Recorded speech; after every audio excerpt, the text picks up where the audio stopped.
اعوذ باللہ من الشیطان الرجیم بسم اللہ الرحمن الرحیم السلام علیکم ورحمۃ اللہ وبرکاتہ۔ الدرس الرابع، سبق نمبر 4، البیت۔ جیسے کہ ہم نے پڑھا تھا، جب الف لام کسی اسم پر داخل ہوتا ہے تو اسے معرفہ بنا دیتا ہے۔ البیت یعنی خاص گھر، فی البیت گھر کے اندر یعنی گھر میں، فی یہ حرف جار میں سے ہے اور جب یہ اسم پر داخل ہوتا ہے تو یہ اس کو جر دیتا ہے، یعنی آخری جو حرف ہوگا اسے جر دے گا۔ فی البیت، المسجد خاص مسجد، فی المسجد مسجد میں، تو یہ جو فی جب اس پر داخل ہوا ہے تو کیا دیا ہے، آخری والے کو کسرہ دیا ہے، زیر کر دیا ہے۔ المکتب ٹیبل، علی المکتبی ٹیبل پر، تو علی یہ بھی حرف جر ہے اور یہ بھی کیا کرتا ہے، اپنے اسم کو جر دیتا ہے۔ السریر بیڈ یا چارپائی، علی السریری چارپائی پر۔ با، این محمد محمد کہاں ہے، ہوا فی الغرفۃ وہ روم میں ہے، تو یہاں پر فی استعمال ہوا، فی الغرفۃ ہوا فی الغرفۃ، اور ہوا یہ ضمیر استعمال ہوتی ہے تھرڈ پرسن کے لیے، یعنی غائب شخص کے لیے ہوا استعمال ہوتا ہے، اور آدمی ہو تو اس کے لیے ہوا استعمال ہوتا ہے۔ جیسے یہاں پہ آپ دیکھیں وَأَيْنَ یاسر، اور یاسر کہاں ہے، ہوا فی الحمام وہ کہاں ہے، حمام میں ہے، تو یہاں پر ہوا استعمال ہوا ہے، اس کے بعد فی حرف جر استعمال ہوا ہے، اور حمامی، حمامی مطلب حمام غسل خانہ، غسل خانے کے اندر ہے، تو فی یہ حرف جر ہے اور اس نے کیا کیا ہے، حمامی کو آخری حرف کو جر دیا اس نے۔ وَأَيْنَ آمِنَةُ، اور آمینہ کہاں ہے، ہی فی المطبخ وہ مطبخ میں ہے، کچن میں ہے، تو یہاں پر فیمیل کے لیے یعنی عورت کے لیے، مؤنث کے لیے ہیا استعمال ہوا ہے، یعنی غائب اگر مؤنث ہوگی تو اس کے لیے ہیا استعمال کریں گے، وہ کہاں پر ہے، کچن میں ہے۔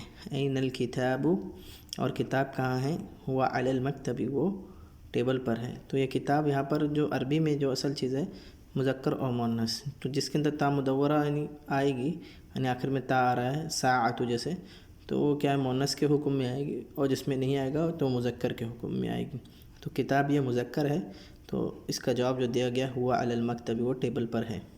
وَأَيْنَ السَّاعَةُ، اور گھڑی کہاں ہے، یہ علی السریر یہ ٹیبل پر ہے، وہ ٹیبل پر ہے یعنی، تو یہاں پر الکتاب مذکر ہے اس لیے ہوا استعمال ہوا ہے، اور الساعۃ مؤنث ہے اس لیے ہی استعمال ہوا ہے، اور فی اور اعلیٰ دونوں حرف جر ہے، جب یہ کسی اسم پر داخل ہوتے ہیں تو اس کو مجرور کر دیتے ہیں، اس کو زیر کر دیتے ہیں۔ اجیب عن الاسئلۃ الآتیہ، آنے والے سوالوں کا جواب دو۔ این الکتاب هو علی المکتب، این محمد محمد فی الغرفۃ، این الساعۃ ہی علی السریر، این یاسر هو فی الحمام، این آمنة هي في المطبخ، آمنة في الغرفة لا هي في المطبخ، یاسر في المطبخ لا هو في الحمام، من في الغرفة محمد في الغرفة، ومن في الحمام یاسر في الحمام، ماذا على المكتب، الكتاب على المكتب، ماذا على السرير، الساعة على السرير۔ تو اس کا آپ کو سوال کے جواب دینے جو کہ میں نے آپ کو دے دیے ہیں۔ اقرأ وقت ما ضبط اواخر الکلمات، پڑھیں اور لکھیں آخری کلمے کی بیان کرتے ہوئے، یعنی آخری کلمے پر کیا آئے گا، زبر آئے گا، زیر آئے گا، وہ آپ کو بتانا ہے۔ المدرسۃ، تو یہاں پر کیا آئے گا، پیش آئے گا آخری میں۔ فی المدرسۃ، یہاں پر زیر آئے گا، کیوں آئے گا، اس لیے کہ فی حرف جر ہے۔ فی البیت، فی حرف جر ہے اس لیے زیر آیا۔ البیت، الغرفۃ، الحمام، تو یہاں پر کچھ نہیں ہے اس لیے ہم اس کو پیش ڈالیں گے، جیسے ہی فی آئے گا تو اس کو زیر کر دے گا۔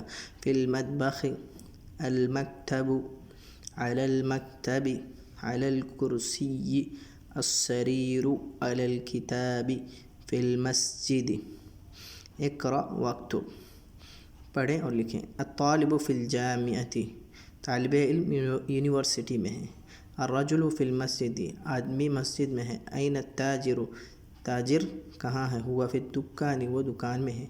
القلم علی المکتب، قلم ٹیبل پر ہے۔ این زینب، زینب کہاں ہے، یہ فی الغرفتی وہ روم میں ہے. این الورق پیج کہاں ہے؟ ہوا علی المکتب وہ ٹیبل پر ہے. این المدرس مدرس کہاں ہے؟ ہوا فی الفصل وہ کلاس روم میں ہے. این یاسر یاسر کہاں ہے؟ ہوا فی المرحاض وہ ٹوائلٹ میں ہے. الشمس والقمر فی السماء سورج اور چاند آسمان میں ہے. من فی الفصل کلاس میں کون ہے؟ طالب فی الفصل طالب علم کلاس میں ہے. اب آگے ہم پڑھتے ہیں. یہ نام ہے، اگر عربی مذکر نام ہوں گے تو اس پر تنوین آئے گا، اور عربی مؤنث نام ہوں گے تو اس پر تنوین نہیں آئے گی. تو یہاں پہ ہم پڑھتے جاتے ہیں محمد خالد حامد یاسر عمار سعید علی عباس.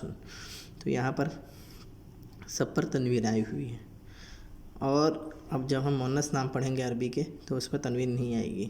آمینۃ زینب فاطمۃ مریم عائشۃ خدیجۃ صفیۃ رقیۃ.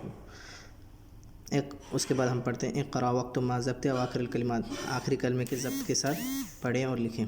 حامد زینب آمینۃ عمار سعید فاطمۃ مریم علی خالد عباس عائشۃ محمد صفیۃ خدیجۃ. تو یہاں پر ہم نے جانا کہ جو مذکر ہوگا عربی ورڈ ہوگا تو اس پہ انشاءاللہ تنوین آئے گی، اور جو مؤنث ہوگا تو اس پر تنوین نہیں آئے گی، بلکہ اس کو ہمیں صرف ضمہ پڑھنا ہے، یا فتحہ ہوگا تو فتحہ پڑھنا ہے. انشاءاللہ جو با حصہ ہے چوتھے درس کا ہم اگلی ویڈیو میں دیکھیں گے. السلام علیکم ورحمۃ اللہ وبرکاتہ.